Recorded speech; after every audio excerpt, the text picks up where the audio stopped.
Olá pessoal, aqui é o Tony da Auto Checkup Oficina Diagnóstico Correto.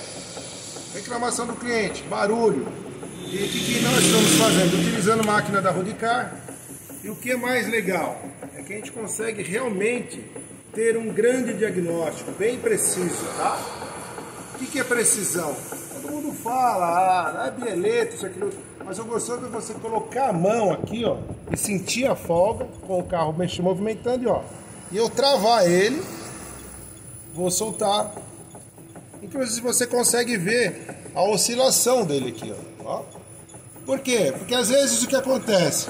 O cliente troca, vem com um problema e nós trocamos vários componentes, às vezes sem necessidade. Especialmente com hoje que nós estamos pegando muito às vezes peças novas com defeito. Isso que é o que mais é difícil para nós, os mecânicos. E o dono do carro, de uma certa maneira, sofre também. Então, tendo um equipamento que auxilia a gente no diagnóstico e a gente comprove com realidade, isso faz com que tenha uma segurança melhor, tanto o mecânico quanto o usuário do carro.